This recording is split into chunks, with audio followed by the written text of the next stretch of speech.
Gente, muitas pessoas acreditam que viver a fé durante a juventude é algo muito difícil ou até incompatível com a realidade dos jovens de hoje. Mas será que isso é verdade? O quadro agora é sobre os jovens de Maria dessa semana e ele quer mostrar justamente o contrário, que a fé pode ser fonte de alegria, amizade, propósito e transformação. E mais, como pais, catequistas, professores e amigos podem ajudar os outros jovens a descobrirem essa experiência. E hoje a gente recebe aqui, né, Padre Tiago, a querida Vanessa Andréia. Ela é pedagoga e terapeuta para ajudar a gente a falar sobre esse assunto aqui, sobre os jovens de Maria. É isso, Vanessa? Bom dia. Bom dia, Padre. Bom dia, Paulo. seja bem-vinda. Bom dia a todos os peregrinos aqui presentes, os que estão nos acompanhando também, né? É ótimo demais estar aqui e falar de juventude. Falar de juventude é bálsamo, né? Então é ótimo. Estou muito feliz com o convite, viu? Bom dia a toda a equipe também, viu? E estamos ao vivo, viu? A Vanessa veio aqui encarar para a gente falar com esses jovens e também com os pais que acompanham de casa. E é verdade mesmo que o jovem fica longe da igreja? Não tem espaço para o jovem? Não, eu não penso que seja dessa forma, né? O que ocorre é que nós temos uma cultura de dizer que o jovem é o futuro. E aí, isso distancia o jovem de tudo que é real. Porque fica esperando que ele vai fazer algo que é lá longe, lá distante. E não é, é hoje, né? O jovem, ele não é o futuro, ele é o presente. Nós temos que construir com ele os processos que ele vai passar, como todos nós passamos um dia, né? E o que acontece é isso, que muitas vezes ele acha também que não é o lugar dele, que santidade não é para ele, ele acha que a igreja não é o espaço dele. E hoje o território, né, principalmente onde os jovens transitam, é o quê? É rede social, é a internet. Então, a igreja, né, nós estamos hoje no território deles, nós estamos hoje na internet, nós estamos hoje nesse espaço, nesse território sagrado onde eles também se encontram.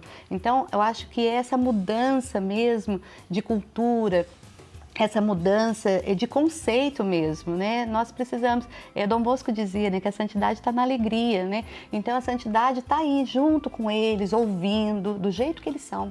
E às vezes a gente tem uma ideia que não, que nós temos que formatá-lo para ele para ele caber dentro do que nós achamos que é bom, que é padrão. E não, a santidade é para eles, do jeito que eles são, né? E às vezes pensa que, padre, a ideia do jovem católico é aquela coisa de ser chato, né? De proibição, né? De repetitivo. Isso, e por aí vai, né? E de onde vem essa ideia e como que a gente consegue mudar essa perspectiva? Padre, assim, às vezes as pessoas têm um discurso muito bonito, né? E discurso, a teoria é linda, né? A teoria é muito bonita. Mas o que Jesus fez, né? Ele saiu, né? Ele saiu ao encontro, né? Ele saiu para ensinar com a própria vida. Então, eu penso que é o nosso testemunho mesmo, sabe? Não adianta eu falar para o jovem, né? Falar assim, olha, você tem que participar, você tem que fazer, mas eu não participo. Você tem que se entregar, mas eu não me entrego. Então, o que eu ofereço para ele? Existe, né? Uma fala que o exemplo arrasta, né? Eu digo que é o testemunho, sabe? É o testemunho vivo, porque nós precisamos ser também autênticos. Não dá para pregar uma coisa e fazer outra, né? Então, a gente precisa estar com eles. O jovem, ele precisa da presença. E muitas vezes, né, é comum. A criança, na primeira infância, os pais vão nas reuniões de escola, os pais acompanham, leva na porta da escola, leva nos programas, leva no lazer, os pais estão ali presentes. Chega uma fase, né, eu até trabalho muito isso com os jovens, né, fala para eles assim, ó, você tem que crescer, você tem que ser independente, você já não é mais bebê.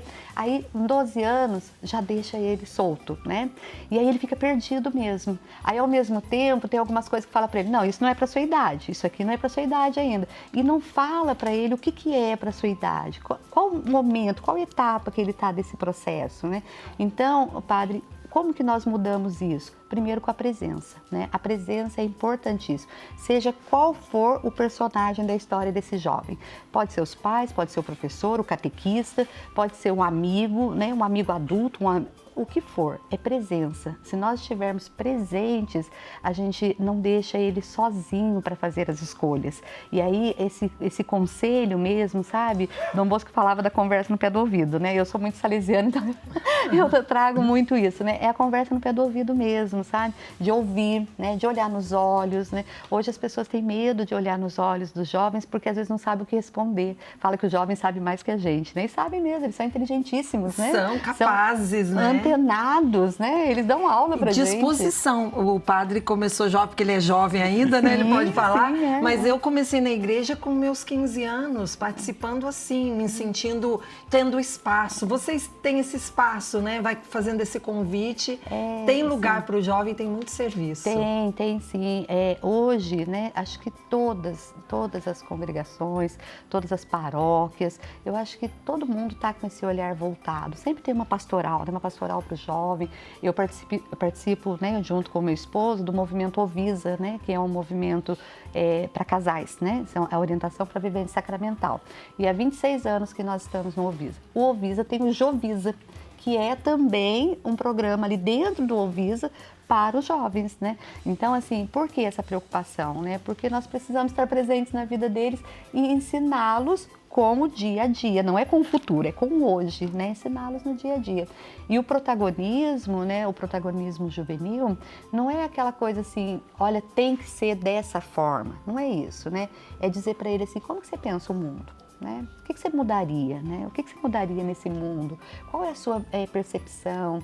Porque daí você constrói junto. Né? Então não é impondo, não é dizendo para ele assim, a gente tem aquele hábito, né? Na minha época era assim, né?